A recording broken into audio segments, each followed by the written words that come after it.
question that I'm asked, and is both understandable and insulting, is how does somebody like you get into some crazy crap like this? And tonight, she answers. TV star Leah Remini on how she went from one of Scientology's most ardent defenders Without any Scientology organization, things are not going to change on this planet. to its most famous defector to go public. Actress Leah Remini. She's leaving the Church of Scientology. She just quit. Like the tough-talking character she played on the long-running TV series King of Queens. Shut up. Shut up. She's now sounding off, even about the church's most famous member, Tom Cruise. I don't think he's becoming of a Scientologist, jumping on couches. What the hell is this guy doing? Tracing her beginnings in the controversial New Age religion she was brought into as a child. Everybody who gets into Scientology gets into it because they believe they are doing good things for people. How she landed in the church's celebrity center, populated with stars like Kirstie Alley and John Travolta. Did you read or listen to everything here? Yes. To her growing disenchantment with its teachings as an adult. When I read that, I said, this is some crazy. But you stayed in the church and kept moving your way up the bridge. And the beginning of the end at Tom Cruise's wedding, written up that she had ruined it. Basically, they were just trying to get me to recant what I said, to apologize for ruining the wedding of the century. Tonight, taking on her toughest critics. You decided a blanket statement that Scientology is evil. You are my enemy. And what the fear of leaving cost her emotionally. You are giving up everything you have ever known and everything you have worked for your whole life. Troublemaker. Good evening, I'm David Muir. And I'm Elizabeth Vargas. What an interview you're about to see with a book title that speaks volumes. Leah Remini's Troublemaker, Surviving Hollywood and Scientology. Her explosive new memoir about her 30-plus years in that controversial religion. She's already setting off shockwaves on social media, church officials saying she's rewriting history, making up stories to sell this new book.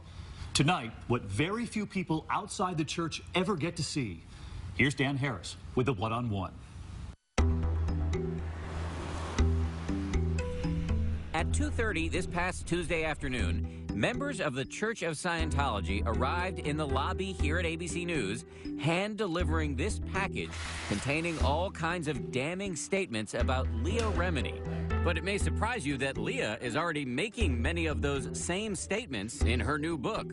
You say, I am an apostate, I have lied, I have cheated. You then go on to admit that you've been selfish, that you've physically threatened people and been a horrible wife and mother. Correct. I know what my former church, how they deal with people who tell their story, and so I wanted to be the one to say it. So you felt if you didn't say this stuff, the church was going to say it for you. Correct. The church calls her a liar, self-absorbed, rude, and embarrassing. But before you decide, listen to Leah's side of the story. A story that begins far from the 10,000-square-foot LA mansion Remini now occupies. In the place 3,000 miles away she used to call home. The tight-knit Italian neighborhood of Bensonhurst, Brooklyn. What was Leah like as a little kid? She was wild. She was very funny. She made me laugh. Always theatrical. What kind of kid were you? I think I was a pain-in-the-ass kid. I always felt like I was kind of an outsider because I didn't have the right things. I didn't have a Cadillac. I didn't have, you know, plastic on my furniture. That was the right way to be if you were Italian. At age 7, a seismic change in Leah's life. Her parents divorced, and her mom, Vicky, searching for meaning, got deeply into Scientology, the religion founded by the science fiction writer L. Ron Hubbard. When you know the basics of human existence and so forth, you could apply them in almost any sphere. In your understanding, what is the goal and the promise of Scientology? To free mankind. To make a sane world. Vicky was working at Scientology's building in Times Square. She was never home, really, at the church from morning, noon, and night. It changed the dynamic of our lives, needless to say. What was told to me was, look at what you're doing for the world. This is more important than your family. Did you believe that? Yeah. I'm benefiting the planet by doing this. You know, it'll help my kids in the long run. Eventually, Vicki decided to bring her daughters Leah and Nicole in, and they started studying Hubbard's teachings and practices and learning his unique terminology. You learn how to apply the techniques of Scientology to yourself and others. So for a kid who was always looking around, comparing herself to other people, to be part of a faith where you had a mission to save the planet, save the planet. That must have been a big deal. Yes, and because Scientologists view children as spiritual beings, you're not treated as a kid. So you're given a lot of responsibility. Your ego becomes extremely inflated. When Leah was a teenager, her mom, Vicki, decided to enroll her in the Sea Org, the pious, uniformed, full-time religious order of the church, and moved the family down to the church's spiritual headquarters in Clearwater, Florida, known as the Flag Land Base. Those people are all Sea Org members. Mike Rinder was once the spokesman for the Church of Scientology. That's him in a 2020 report from back in 1998, praising L. Ron Hubbard. A man comes along who changes the course of history. Now he's a very public critic who the church derides as a liar, a bitter apostate, and a professional anti-Scientologist. He says this is what today's Sea Org looks like. They are the people who have dedicated their entire lives to Scientology, who live in communal church facilities, eat in church facilities. They provide room and board, and you work there and you sign a billion-year contract. A billion-year contract? Correct. And you, as a child, signed this contract? Correct. Here it is in writing. Scientologists believe in reincarnation, and Sea Org members are expected to keep working every time they come back. It was very militant for us kids. You're running everywhere, yes sir, no sir, yes ma'am. That's Leah and her sister Nicole in their Sea Org uniforms. Those smiles notwithstanding, they say they were housed in a rundown former motel and that the novelty wore off quickly. You live in roach-infested dorms with other children. Disgusting, roach-infested, curtains falling off the window. And Leah says learning to save the planet first involved long hours and serious labor. It could go from working in a laundry room to working industrial sanders. Industrial sanders? They were resources. They were used to do things. She was a room cleaner. That would have been where she was cleaning the rooms. And Leah says for her, joining the Sea Org meant leaving traditional school in 8th grade and immersing herself in Scientology study. It's more your education in Scientology is pressed upon. You're learning how to learn Scientology. Leah may have been proving herself through hard work, but there were other things preventing her rise in the Sea Org ranks. I would try to start a mutiny because I felt we deserved better rooms. Although there was food there, it didn't taste like food, and you had to get it at a certain time. I had to fight to eat a hamburger. Leah says things came to a head when she and Nicole were brought up on ethics charges for their involvement with boys. I allowed my boyfriend at the time, who was like my first boyfriend, to go like this over my shirt. And that was enough to get you... And that was light. That was very light. It wasn't like real, it wasn't a real grab down. Like, very hard to have this discussion with a straight face. But we're laughing about this, but the people in Scientology were not laughing about it. No, I wasn't laughing at it either at the time. It was a serious violation, and Leah says the church ethics officers threatened to put her and her sister into what's called the Rehabilitation Project Force, a place for Scientologists who step out of line. When you have screwed up royally in the Sea Org, it's basically to reform you. You have to wear black, you have to run everywhere you go, you have to call everyone sir. It's pretty severe punishment for an adult, not to mention a child. And I said, this is not going to happen. To be honest, I said, this is not going to happen. The church says children are no longer admitted into the Sea Org, but that back when Leah was a member, the living conditions conformed to state health codes. The church also says that Leah was dismissed for her inability to maintain the ethical standards related to fraternization. They say Leah petitioned to stay, but failed. Either way, a year into those billion-year contracts, it was over. When we come back, how did a Sea Org reject, a failed member of the cleaning crew, soon pop up I am pregnant. on some of the most iconic TV shows of the era? Took a knife and he tried to murder me. Did this Scientology machine help make Leah a star? 2020 continues with Dan Harris. Smack in the middle of East Hollywood looms one of Scientology's most iconic buildings, the aptly named Big Blue. It was here, in a gritty neighborhood nearby, that Leah Remini and her family came to live in the mid-1980s. After a disastrous tour of duty in Florida with Scientology's religious order, the Sea Org. There was a big Scientology community there, and we slept on someone's floor. We had nothing. Despite the fact that she thought her daughters had been threatened with overly harsh punishment for their misbehavior, Leah's mother, Vicky, did decide to keep the family deeply involved in Scientology. Why didn't you say to yourself, I don't want to be part of an organization that would put kids in this position? Never even thought about that. So you thought this was a failure of specific individuals, exactly not the organization? Right. Exactly. Now in LA, Leah threw herself into the practice and study of Scientology, known as moving up the bridge to total freedom. What do you get as you move up the levels? Well, it promotes that you're getting to higher levels of awareness as a spiritual being. And these are the courses? Yeah, these are the courses, and these are the Moving up the bridge involves taking a series of courses and also participating in auditing, a sort of counseling that employs a device known as an e-meter. This is just a flow of energy that's coming from the meter through you back to the meter. But once a thought comes in, that thought, that picture that you have, and that is registering on the meter. Leah recently gave me a small taste of what she says an auditing session is like.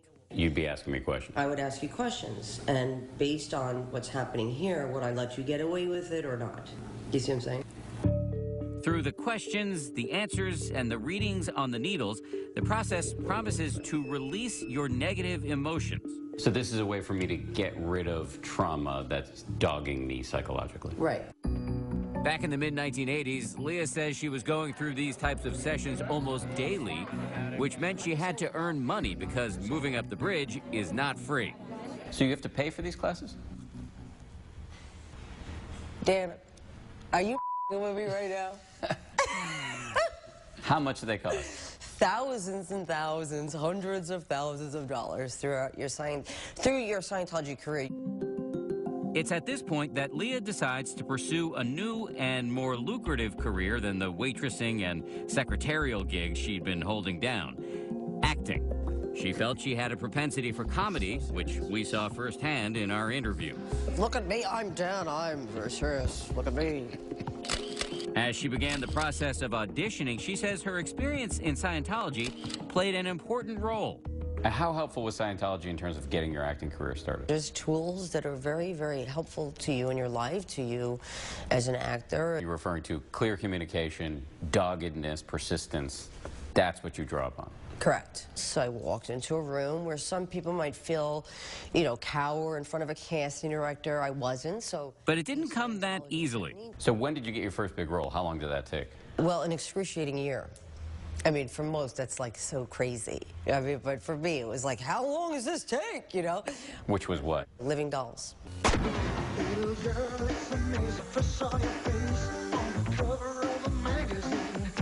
And I thought I had made it. Done. I was like thinking, I'm going to buy my mother a plane. I like, how do celebrities live? I wanted to buy a house. But the show didn't last. The show didn't last, Dan. Thank you for pointing that out. It got canceled. Over the ensuing years, Leah did hundreds of auditions, and she landed many small roles along the way. Remember Stacey Carosi on Saved by the Bell? Are you two guys fighting again? It's what we do best.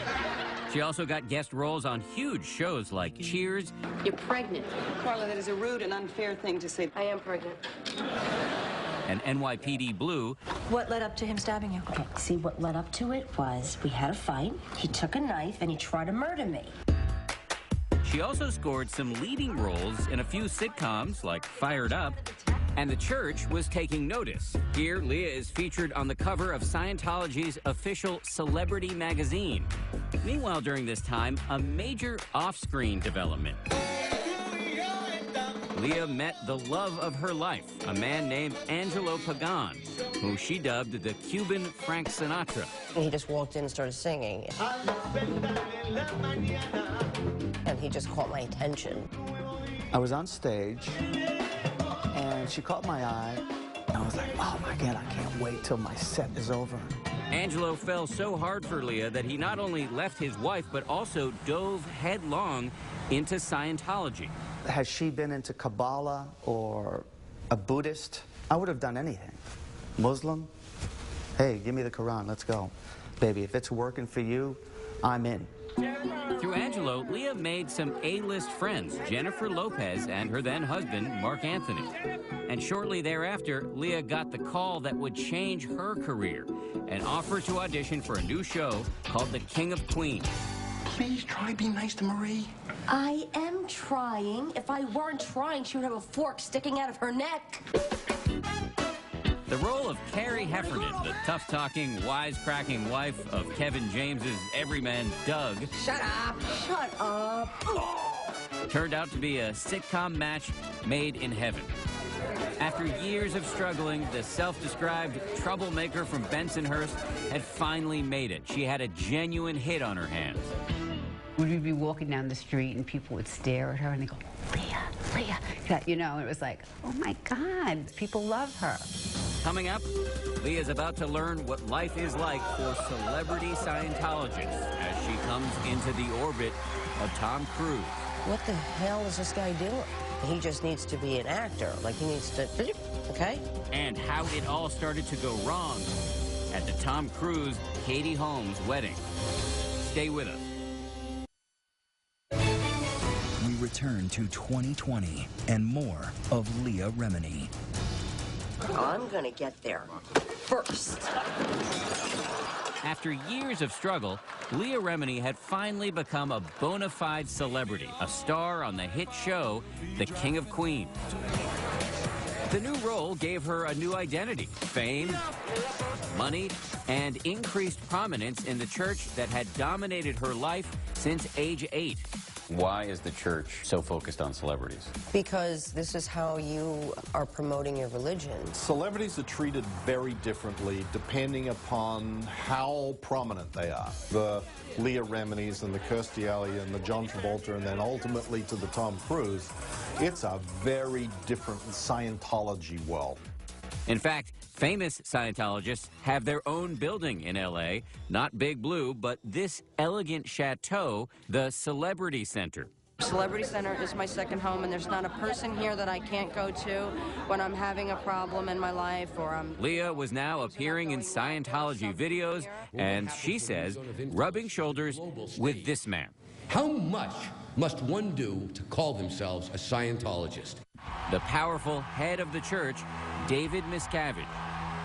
She says she socialized with Miscavige and his wife, Shelley, exchanging gifts and holiday cards. What is it like to meet with David Miscavige? What is he like as a person? He's very, charismatic. He's very powerful. He's likable.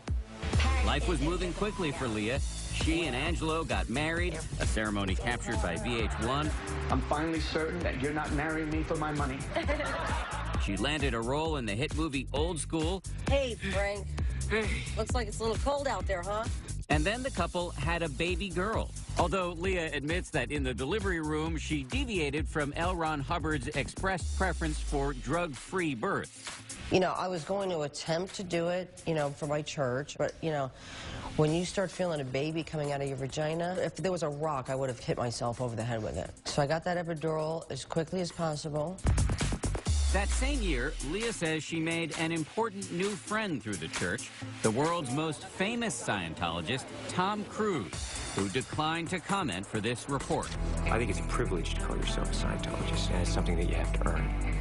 And because a Scientologist does, he or she has the ability to create new and better realities and improve conditions. What were your impressions of him? At first, it's very effusive, it's very loving. You get the laser in on you, and you're the most important thing that ever happened. You know, it's what are you doing, and how you doing, and yeah, great.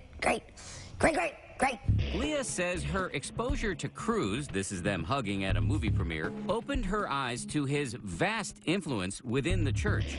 An influence, she says, was exemplified by a call she got one night from a church official. Tom wants you to come over and teach him salsa dancing. She says 2 high-ranking Scientology officials were there with Tom at his home, and so was his new girlfriend, Katie Holmes. He was like forcibly kissing Katie. You know, I said, hey, get a friggin' room. And well, I was written up for that, and I had to go into session for it. That's right, she says one of those officials essentially tattled on her. Remini says it's a common practice. Church members regularly write what are called knowledge reports on one another for breaking rules. She says the accused then have to answer those allegations in auditing sessions. Does it create an atmosphere of mistrust? You can assume if you say something that is critical to the church, you will be written up. Husband, wife, mother, daughter, it's what the group does to regulate itself. Leah admits to writing knowledge reports herself, frequently. So did you ever write up a report on your husband? Hell yeah. I wrote Angela up all the time. Leah says she continued to hang out with Cruz, but did not hesitate to speak up when she thought he was damaging the church in the public view. I'm saying I don't think he's becoming of a Scientologist, jumping on couches and attacking Matt Lauer. Not against her will, though. Madam, this wasn't against Brooke's question. You don't know the history of psychiatry. I do. And attacking Brooke Shields. The thing that I'm saying about Brooke is that there's misinformation. What the hell is this guy doing? We need to rein it in. We need to stop all this, and he just needs to be an actor. Like, he needs to, okay? I was immediately dealt with. How? Immediately. The only reason you're saying these things is because you have your own transgressions, so you then become guilty. Being critical of Tom Cruise is being critical of Scientology itself. You are a person who is anti the aims and goals of Scientology. You are evil. Remini says she became increasingly dismayed by the fawning attention church officials heaped upon the A-lister, who was extremely close with the head of Scientology, David Miscavige. I would refer to him even in my own sessions. I was like, you're doing this for a friggin' actor? Like, it was so beneath what was truly important. He's just an actor. But despite all that, she says she was genuinely excited when, one day in 2006, Cruz invited her to his wedding with Katie Holmes at this grand Italian castle. An invitation that she says came with a twist. And he asked you to invite Jennifer and Mark. But the church was really the one who invited them. The church? On Tom's behalf. Jennifer and Mark, meaning Leah's close friend Jennifer Lopez and her husband, the singer Mark Anthony. The couple agreed to go. In fact, here's a picture the paparazzi took when they arrived for the ceremony in Italy with J-Lo and Mark in the foreground and Leah there in the back. I was hoping to get a picture like this, you know, where I looked gorgeous and stunning, but instead I look like that. In her new book, Troublemaker, there's a lot of color about the wedding, including the moment when Leah says Tom serenaded his new bride with "You've lost that loving feeling," echoing this famous moment from Top Gun. You never close your eyes anymore when I kiss your lips. We're like, interesting song to sing to your bride. You've lost that loving feeling. But Leah says the three-day affair, studded with stars from both inside and out of the church, was not all fun, sun, and song. His wedding becomes a pivotal point in your relationship to the church. She says at the wedding, where Miscavige served as best man, church officials took their Cruz adulation to a whole new level. She also says she was annoyed by what she saw as ham-handed efforts to separate her from her friend Jennifer Lopez by having them travel in separate vehicles and sit at different tables. Parts of what went down at the wedding seem to be pretty... juvenile. Yeah, juvenile. Correct. It may sound petty, but Remini insists this was not just a fuss over seating charts. They were trying to extract me. Why? I could only assume because they wanted to make Jennifer a Scientologist. Maybe I was barring that road for them. But what Leah says really bothered her at the wedding was something else. The fact that David Miscavige was there without his wife, Shelley. Shelley was always where David Miscavige was for such a big event. It was a wedding of the century. You know, I was like, where's Shelley? You would ask church officials? Yeah, I'd go, where's Shelley? Get up and leave. It's such a simple thing. It's a big wedding. The leader of the church is here, and his wife isn't. It's getting weirder because you're making it weirder. It sounds like you started asking the question innocently, and then you were like a dog with a bone. You wanted to figure out what the answer was. Well, yes, the church taught me that. The church tells ABC News in regards to the wedding, every claim Ms. Remini has made is not only untrue, but ridiculous and stupid. For her part, Leah says what she saw was enough for her to take a radical step. She says she filed a wide-ranging knowledge report complaining about various church members at the wedding. You left the wedding on a mission to save Scientology. Right. I thought, I now see where the cracks are in our church. And it's David Miscavige, it's Tom Cruise. They were bringing Scientology down. When we come back, Leah's rebellion has unintended consequences in a stark display of the kind of power Scientology allegedly has, even over its brightest stars. Basically, they were just trying to get me to recant what I said, to apologize for ruining the wedding of the century. Stay with us.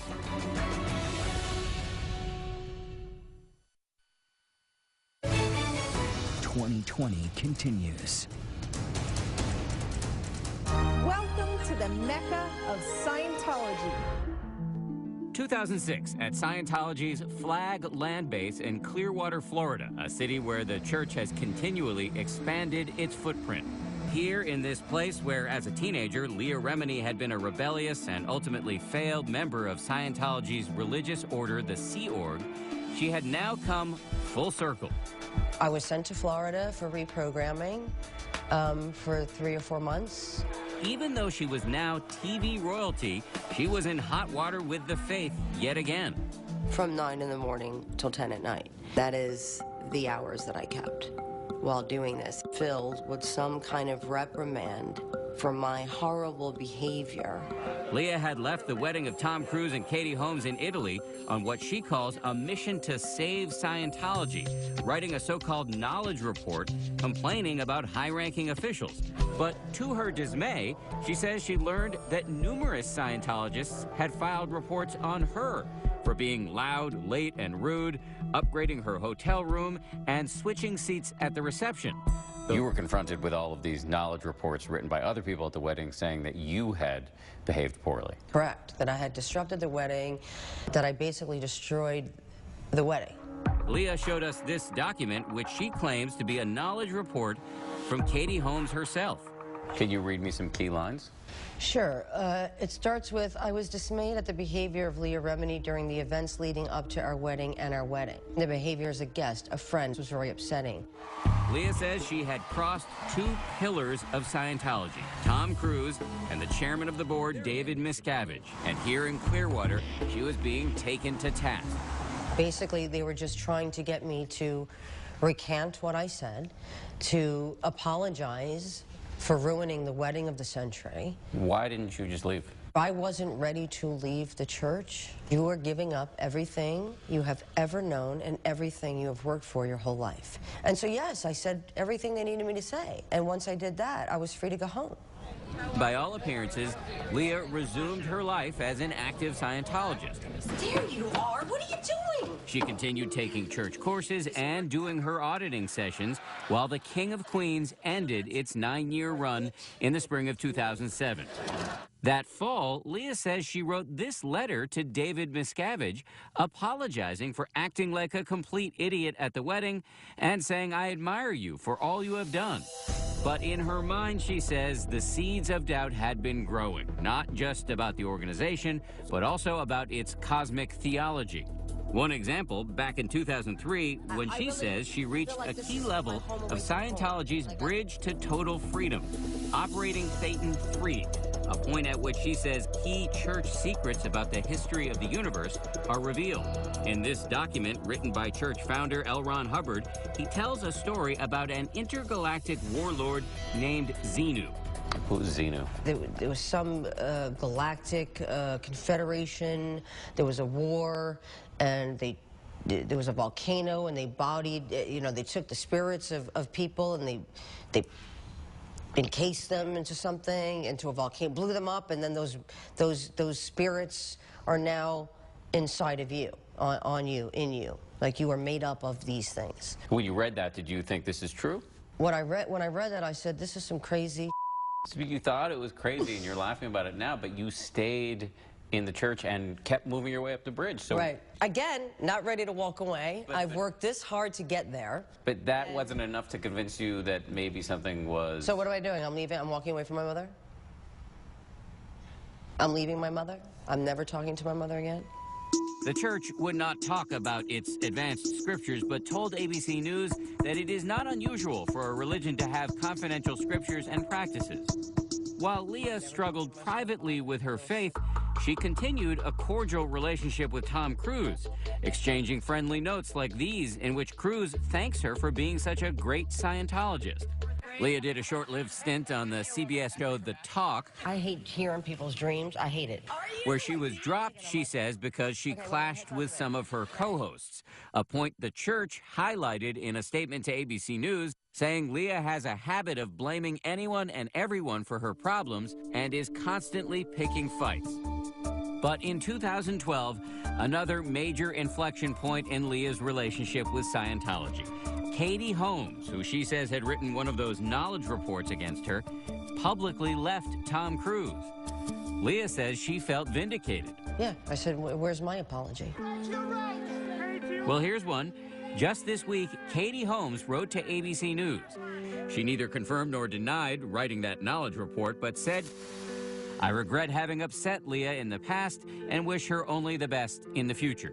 Do I get an apology from Tom, from David Miscavige? Do I get any validation from this church? Leah says the divorce reignited a lot of her old anger about her grueling counseling sessions in Florida and about all the money she says she'd spent on the church for auditing courses and materials like these. These are the awards that I received. She recently showed us trophies she says she received for giving $2.5 million to Scientology charities. As her frustration mounted, she says she decided to commit a serious infraction within Scientology. She went online to see what critics of the church were saying. She says she saw the reports of families who say they were torn apart by the church's practice of disconnection, the shunning of ex-members by friends and relatives still in the church. I want this horrible practice of disconnection to end. She says she also saw allegations by former top officials who say they were punched or slapped by David Miscavige. I was heartbroken for myself, for my family. I didn't want these things to be true. Scientology has adamantly and repeatedly denied that Miscavige physically struck anyone. Hi, how are you? Leah herself had long dismissed church critics, but now, in an abrupt about-face, she actually reached out and contacted Mike Rinder, a man the church views as one of its arch-enemies. I mean, like, talking to me is like, you know, sleeping with the devil. By this point, Leah says she was becoming more and more assertive within the church on a very sore subject, Shelley Miscavige, who Leah says she still couldn't locate or contact. Leah demanded that church officials deliver this note to Shelley. And I started to say, enough. And I said, where's Shelley? Where's Shelley? Over and over again, and I wasn't getting an answer. She says the situation came to a head when the church sent two high-ranking officials to her house, a visit that turned into an argument and then almost turned into much more. One of them called her a name. Yes, yes. And I grabbed him by the collar. Yes. What did he call her? He called her a bitch. Leah says she was finally ready to leave. The church says she was actually expelled for ethical lapses and claims she tried to stay. Leah denies all that. Either way, there was an enormous, emotionally fraught question lingering. Would her family disconnect from her? I'm ready to walk away from everybody that I've ever known and cut ties with my own husband, my own mother, because you don't know what they're going to decide. Very often, my experience is people choose the church. The church says disconnection is voluntary, but in the end, with the Reminis, that is not how it went down. Did you ever have a moment of thinking, well, maybe I'll stay with the church? Never. It was never a thought. Even after dedicating decades of her life to the church, when her daughter decided to blow, that's church lingo for quitting, her mom, Vicky, left too. So did everybody else in the family. How much did it mean to you that your family stood by you? It means everything. When we come back, Leah decides to go public, even taking her beef to the ballroom on Dancing with the Stars, and earning the ire of some of her fellow Scientology celebs. When you decide to blanket statement that Scientology is evil, you are my enemy. 2020 continues. Actress Leah Remini speaks out. She's leaving the Church of Scientology. Often controversial church, of course, that includes Tom Cruise, John Travolta. In the summer of 2013, Leah Remini's very personal separation from her faith became a very public matter. At first, she kept her public statements to a minimum. I'm good. I have my family. My real friends are behind me. And I think that says a lot. The church's initial public response to Leah's departure was subdued. But then, Leah upped the ante dramatically by filing a missing persons report on Shelley Miscavige, who Leah says hadn't been seen in public since August of 2007. It was sending a message to them that it's not okay. The church's response to your action was to say, quote, the entire episode was nothing more than a publicity stunt for Ms. Remini. A publicity stunt? I mean, I don't know.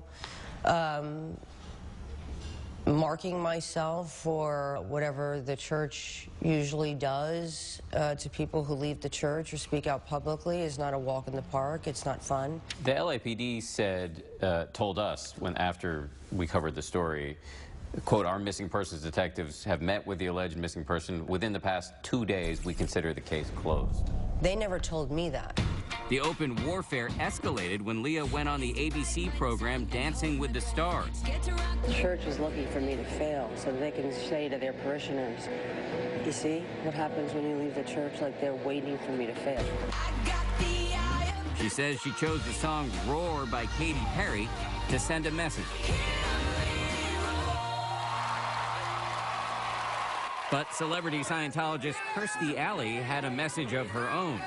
When you decide to blanket statement that Scientology is evil, you are my enemy. I mean, I understand it. Anybody who criticizes the church is to cry that everybody's a bigot towards their religion and this is religious bigotry, and I understand the position they're in. I was in the same position. I said similar things about people like me. Okay, so you're up there. Just this week, with Leah guest hosting Dancing with the Stars, the church is ramping up its criticism. So that is one of their main arguments, that you're just trying to stay relevant. Here, let me read you an example.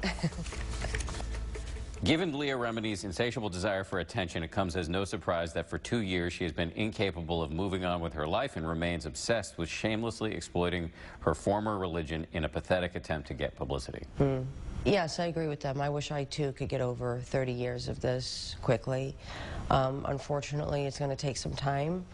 When the church accuses you of being a deeply flawed person, doesn't that raise questions about the effectiveness of the church's own teachings? Well, it's not a shining endorsement for the Church of Scientology to say that I'm deeply flawed after 30 years of reaching the upper levels of the church. Would you like to see the church go away or just change? It's a hard thing because I know a lot of them have been in for a long time and I know they're good people. It's the policies of the church. It's the parishioners that have the power. It's the parishioners that actually could affect change by just not subscribing to it. 2 years out of the church, Leah says her life is now better than ever. That the ordeal has reinforced the bonds within her family. What is that like psychologically, to be with a church for so long, to have brought your family into it, and then to decide to leave? Well, you know, I look back at it and I go, oh my God, there's a lot of years here. A lot of years that I could have been doing other things with my kids. But it's like I have to look at the present and not be in the past. At the end, I mean, I don't regret what I've been through. I don't regret spending my life there because it really did teach me a lot. And because we've all survived it, we're all surviving it and living life, and it's kind of like we have a gift of second chance of life.